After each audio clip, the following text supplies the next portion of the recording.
Welcome back to We Know Sports. I'm your host, Mr. B.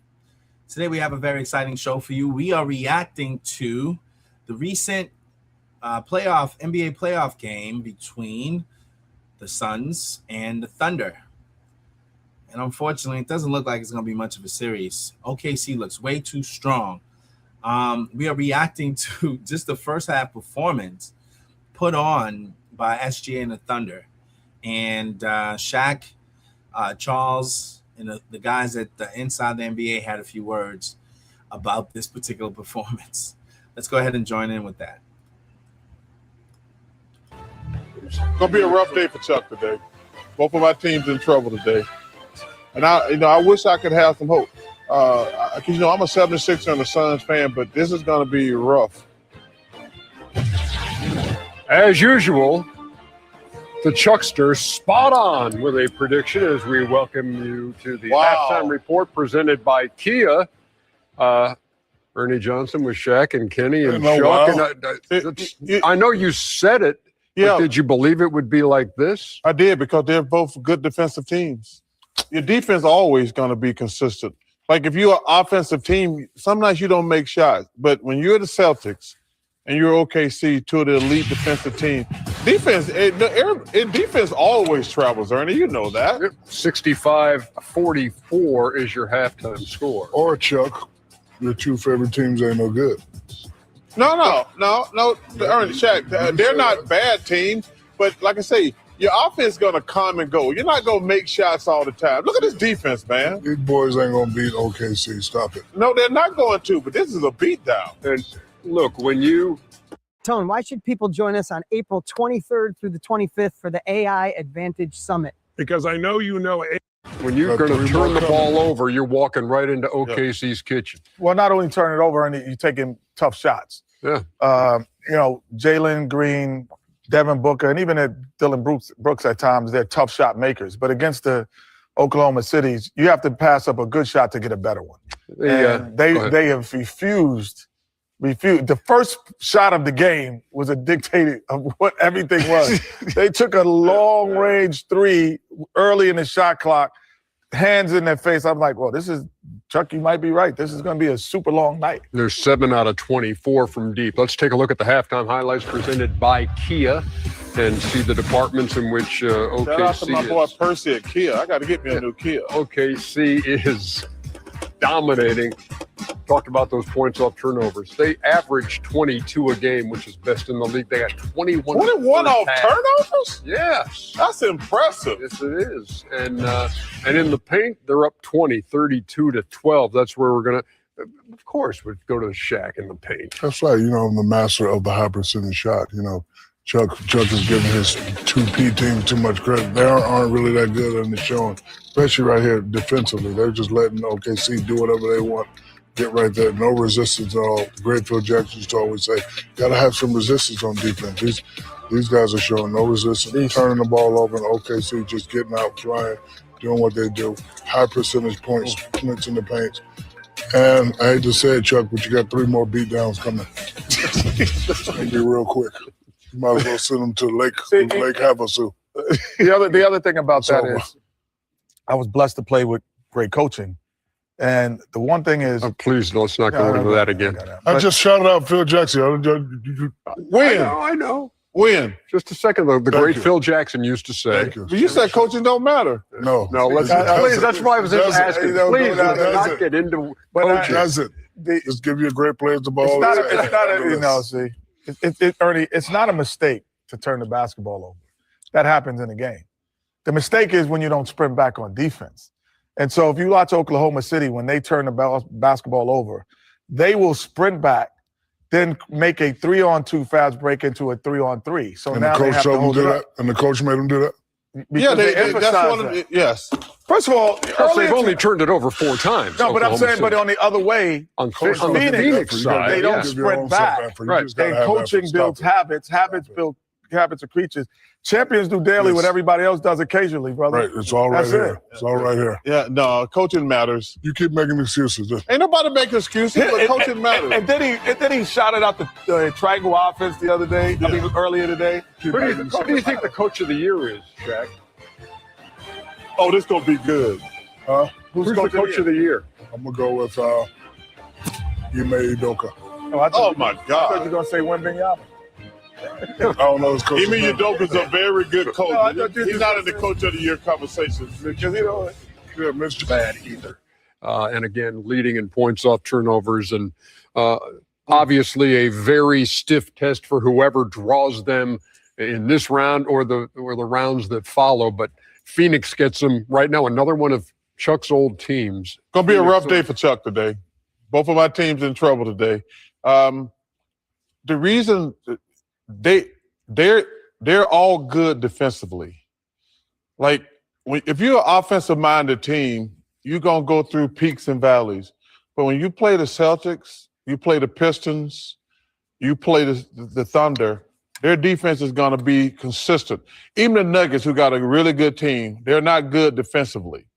But like OKC and Boston are probably the two best defensive teams in the league with the Pistons right there. So that's the disadvantage that you face when you play against them. Like, yeah, they're not making shots, but their defense is not going to suffer. Because a lot of offensive teams, when they're not making shots, their defense suffers. Not with OKC and Boston and the Pistons. Shaq, how would you compare this version of the Thunder with last year's? Pretty much the same, but more. And I'm gonna use one word, and Kenny will understand. They're together. Forget who they got and what they're doing. These guys are together. When you want to win a championship and multiple championships, you have to be together. Even when they come discombobulated sometimes, they quickly get it back together. That record right there, all those ratings, their second best player wasn't there, for a lot of that, and they're still number one. So, their culture is, San Antonio-like, and they play great basketball. It's only one team that scares me for them. That will be the San Antonio Spurs. Other than that, they are together. They are favored to win a championship. I think they can win a championship if they don't meet the Spurs. This question for the two of you. We haven't had a repeat champion since 2017 and 18 with Golden State. You guys have both been on teams that repeated. What makes it so difficult, Kenny? Go ahead, champ.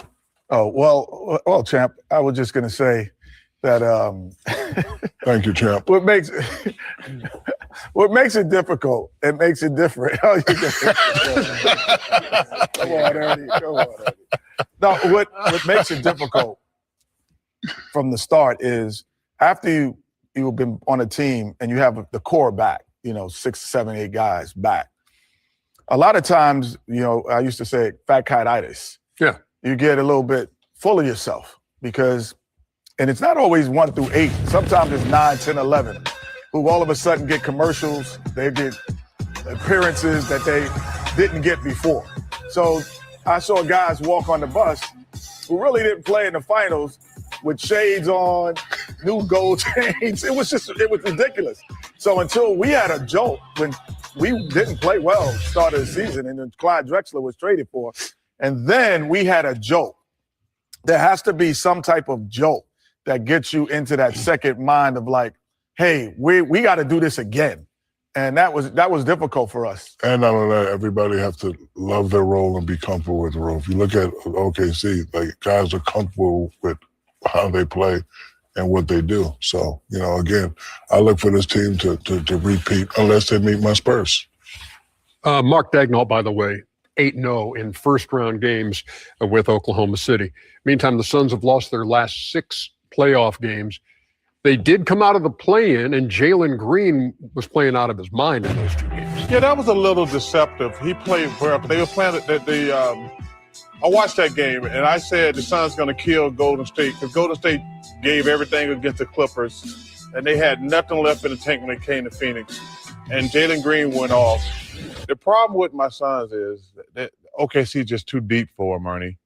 They got about 6 guys that can play against Booker and Green, who are all like 6'5", 6'7", 6'8". I mean, they're a complete team. The only thing concerning me about OKC, the injuries, they haven't really played together at all this entire year. That's what makes Shea, Coach Daigneault, and the rest of the guys so impressive. Like, a guy who's an NBA All-Star, who's the second best player on the team, probably played 35 games, and that show you the greatness of Shea and their bench. I mean, to have the same record basically as last year, been the number one seed the entire year, and even Shea missed some games, but to be number one all year, that tells me how complete a team they are. But like I said, that goes back to what I was saying earlier. They're so good defensively. Yeah. And, man, it's going to be tough. It's going to be a tough day for my Sixers and my Suns. 33 games for Jalen Williams on the year. That's crazy. 17 points, 5 rebounds, and 5 assists. You do have the Dylan Brooks factor in this series, however, for Phoenix. Yeah, he's had a great year, but he's also that guy who brings that stuff to the floor. He brings a different element, but what's negated is all of his antics is the fact that he's a hell of an offensive player. He really puts pressure on the defense. So when we were saying Jalen Green and Booker, Dylan Brooks is a tough shot maker as well. So you have 3 tough shot makers. That is the hope if you're a Phoenix Suns fan, is that these tough shot makers for 4 games can be exceptional, because you're going to have to be not good, but you have to be exceptional. And you're talking about 3 guys that have to average between 22 to 30. And if you could do that, you can put pressure on a team that, and we can't forget that even in their road to the championship last year, they didn't just go 4-0, 4-0, 4-0. No, they went to the limit a couple of times. So they're a team that can be taken to the limit as well. Yeah, Denver took them to 7 games, and then Indiana in the NBA Finals did too.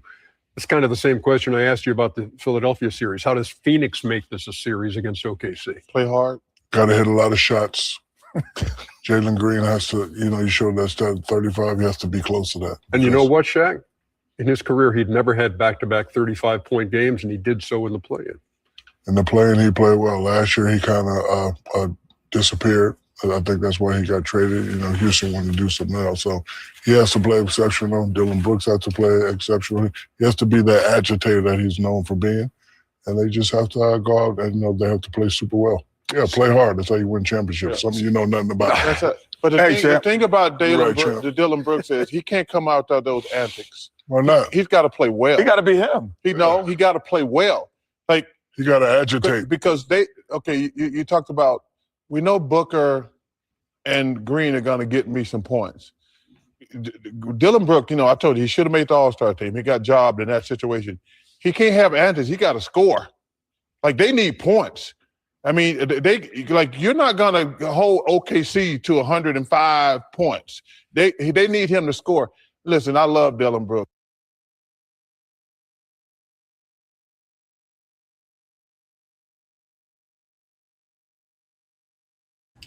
So there you have it. The guys are telling you about this series. It's over before it even started. This team is the reigning champions. A lot of young guys. And they're just now getting all their guys back in rhythm.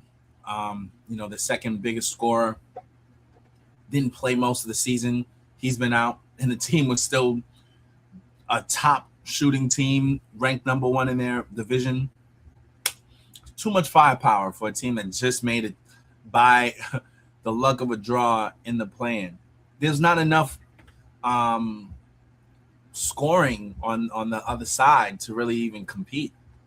The only way I can see them even having half of a chance is if there's some sort of major injury that takes place on the OKC side. So that being said, this series is over before it even started. There's not too many more comments I can make about it, but it'd be interesting to see, who they play next as a result. Now, there's another story here I might jump into and kind of look into. Josh Hart and Jalen Brunson blamed themselves for the Knicks choking in Game 2. Apparently, they let the Hawks come back. I'm shocked the Knicks lost last night. And, the Hawks just grinded it out, man. So let's go ahead and play a clip from that. Atera is the IT painkiller. Remote monitoring and management, remote access, help desk and ticketing. Get good buckets, but just we didn't execute as much as we wanted to. Josh, on a defensive end, CJ was able to get off tonight again. They continue to put him in switches. What, I guess, defensively, strategically, were you guys trying to do with CJ? Yeah, I mean, just force him into tough shots.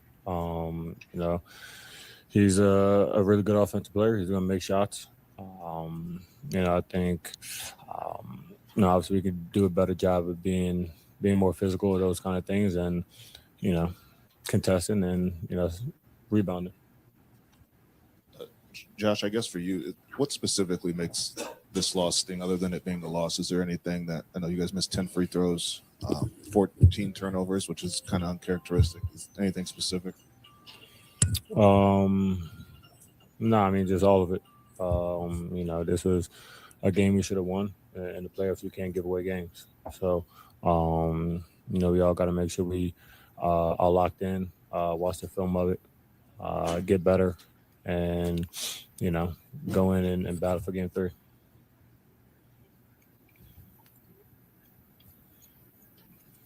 Jalen, what did you think of your guys' process offensively in the fourth quarter? We were a little stagnant. Obviously, I can control what I can control, and so poor decision making on my part. And a couple possessions, they played great defense, knocked the ball in my hands. We just had to we got to play better with the lead. That's twice in the fourth quarter now that we've done that. 1-1 going to Atlanta. Obviously, this game was winnable. But the group that you have in that locker room, what do you think about the idea of regrouping and going down there? What do you guys have in there in terms of character? Yeah, I mean, we've been in this situation before. Obviously everyone is, frustrated with, this loss. And, we're going to go into game 3 with great attention to detail and a great focus, for a full 48. We got high character guys, who respond well. Question for Jalen. So when they first double team you when first quarter, the ball was moving pretty fluid, but in the end, the ball kind of just wasn't moving that much. But obviously, you hit a big shots. Are you expecting to make some changes, maybe on the stretch next game if things kind of happens when they start double team you? Yeah, make better decisions and put my team in a position to win. Last one. Kind of for both of you in general, Cat's going off in the third quarter, but he basically stayed zeros in the second and the fourth. What do you think the team do better to get him involved more evenly throughout the game?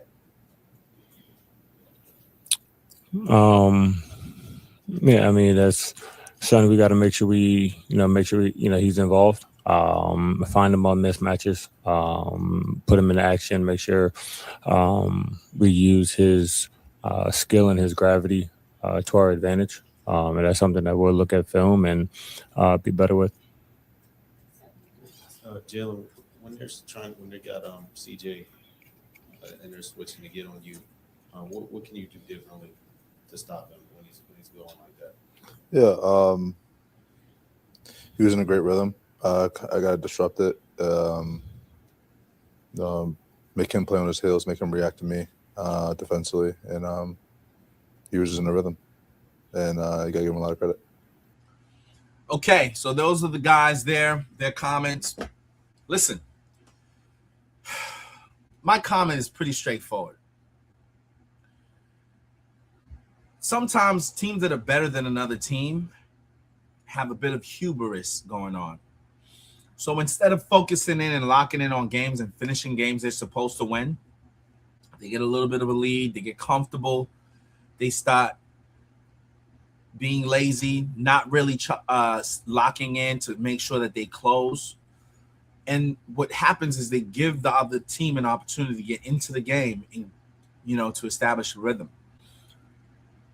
Once a team sees that they can actually beat you, because you beat yourself by letting off the gas, you're in trouble.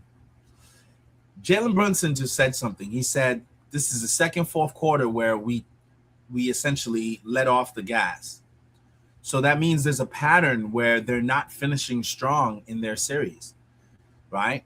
So you have a team that'll get points in bunches, but if in the earlier quarters, the team is just keeping themselves in the game, and then towards the last few rounds of the game, they put up more points than you, they put up more effort than you, you're going to lose every time. I think back to a time where I think it was 2 or 3 years ago where the Warriors won a championship against the Celtics. And we had that series won. And somehow, some way, you let the greatest shooter of all time, Steph Curry, get a rhythm, Jordan Poole get a rhythm. And before you know it, these guys come back and win the game. You have more talent. They were older. They weren't as good as the other team, but they wanted it more, and they played a full 4 quarters. They didn't just put a bunch of points up and then relaxed. And anytime you do that, you're going to be disappointed. You can see the body language of these guys. They're not happy about their performance. But to me, I feel like that's a coaching thing. You know what I mean? Like, if your team has a pattern of not finishing strong, the coach needs to do more to get the team going and to make sure they button up those little details, because this is the easiest it's going to get in the playoffs. This is your first round teams you're supposed to beat and blow out. This is a one-on-one series. They should have swept the Hawks. The Hawks shouldn't even be in conversation. From a talent standpoint, the Knicks have way more talent. And if you let a team like the Hawks get into it, the longer the series takes, the more of a probability that you could potentially get up and have injuries and things of that nature. So it's not something you want to do. But hopefully they clean it up and, get back on track. All right. That's it for me. Thank you guys for joining We Know Sports. We're trying to give you updates on the NBA playoffs and just keep you up to breast on what's going on. So when you get a chance, lock in, subscribe, stay connected. Until we speak again, God bless.